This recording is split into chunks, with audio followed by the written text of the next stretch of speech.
જે લોકોનું સપનું છે ઓસ્ટ્રેલિયા જવાનું, એના માટે હવે થોડા નિયમો કડક થયા છે અને ઇમિગ્રેશનની પ્રોસેસ થોડી ડીલે થઈ રહી છે. ઘણાના પ્રશ્નો એવા છે કે સર અમારી ફાઇલ કેમ ડીલે છે? 100% વાત સાચી છે તમારી, હું તમારી સાથે સહમત છું. અમુક સમય સુધી અમે લોકોએ કમિટમેન્ટ આપ્યા હોય અથવા કોઈ એજન્ટ દ્વારા પણ અપાયા હોય, તો મારો મેસેજ એ બધા માટે છે જેની ફાઇલ ચાલુ છે, 482 હોય, PR હોય કે વિઝિટર હોય. દરેક પ્રોસેસ હવે ડીલે કરી રહી છે ત્યાંની ગવર્મેન્ટ. ઘણા બધા ત્યાં સુધારા વધારા થઈ રહ્યા છે.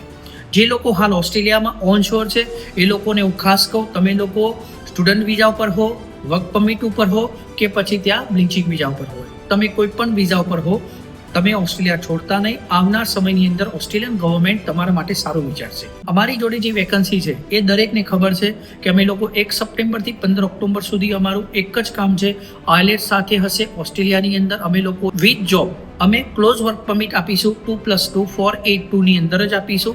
અને હા, પ્રોસેસ ટાઈમ ડ્યુરેશન ક્યારેક વધી પણ જશે, પણ તમારો સાથ અને સહકારથી અમે લોકો 100% તમારા વિઝા સ્ટાર્ટથી માંડી એન્ડ સુધી ગ્રાન્ટ થાય ત્યાં સુધી અમારો સપોર્ટ રહેશે. સાથે તમારો પણ સપોર્ટની જરૂર છે. વિઝિટર હોય તો વિઝિટરમાં પહેલાં બહુ ઓછા સમયમાં વિઝિટર ગ્રાન્ટ થઈ જતા, અત્યારે ક્યાંક ને ક્યાંક ત્યાંની પ્રક્રિયાની અંદર સુધારા વધારા થવાના કારણે એ પ્રોસેસ થોડી ડીલે થઈ ગઈ છે. 482 ની અંદર 21 થી 40 વર્ષ, ન્યુઝીલેન્ડમાં 21 થી 40 વર્ષ, ઓસ્ટ્રેલિયાની અંદર કમ્પલસરી ગ્રેજ્યુએશન છે અને 2 થી 3 વર્ષનો અનુભવ જરૂરી છે. આઇલેટ્સ PT કમ્પલસરી છે ઓસ્ટ્રેલિયામાં. ન્યુઝીલેન્ડની અંદર આઇલેટ્સ અને PT જરૂર નથી. જે અમારી જોડે વેકન્સી છે, અમારી જોડે જે સ્પોન્સરો છે એ સ્પોન્સરની અંદર આઇલેટ્સ PTની જરૂર નથી. પણ હા, ઇંગ્લિશ મેન્ડેટરી છે, ઇંગ્લિશ આવડવું જરૂરી. કોઈ પણ દેશમાં તમે ટ્રાવેલ કરતા હો તો ફરી વાર હું તમને ચેતું પણ છું અને તમને તમારું ધ્યાન પણ દોરું છું, કમ્પલસરી ઇંગ્લિશના કોર્સ ના કર્યા હોય તો કરી દેજો. અને હા, તમારા ડોક્યુમેન્ટ કમ્પલસરી ઓકે હોવા જોઈએ. ખોટા ડોક્યુમેન્ટ સાથે તમે પ્લીઝ મહેરબાની કરીને ઓસ્ટ્રેલિયા માટે ફાઇલ મૂકતા નહીં. હા, ઘણા બધા લોકોના કોમેન્ટ મેસેજ આવતા હતા કે તમે લોકો પાસપોર્ટ ઉપર કામ કરો છો. એ વાત તદ્દન ખોટી છે.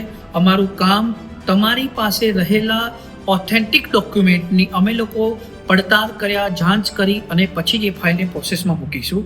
હા, જે પ્રમાણે અમે તમને SOP આપી છે એ પ્રમાણે થશે.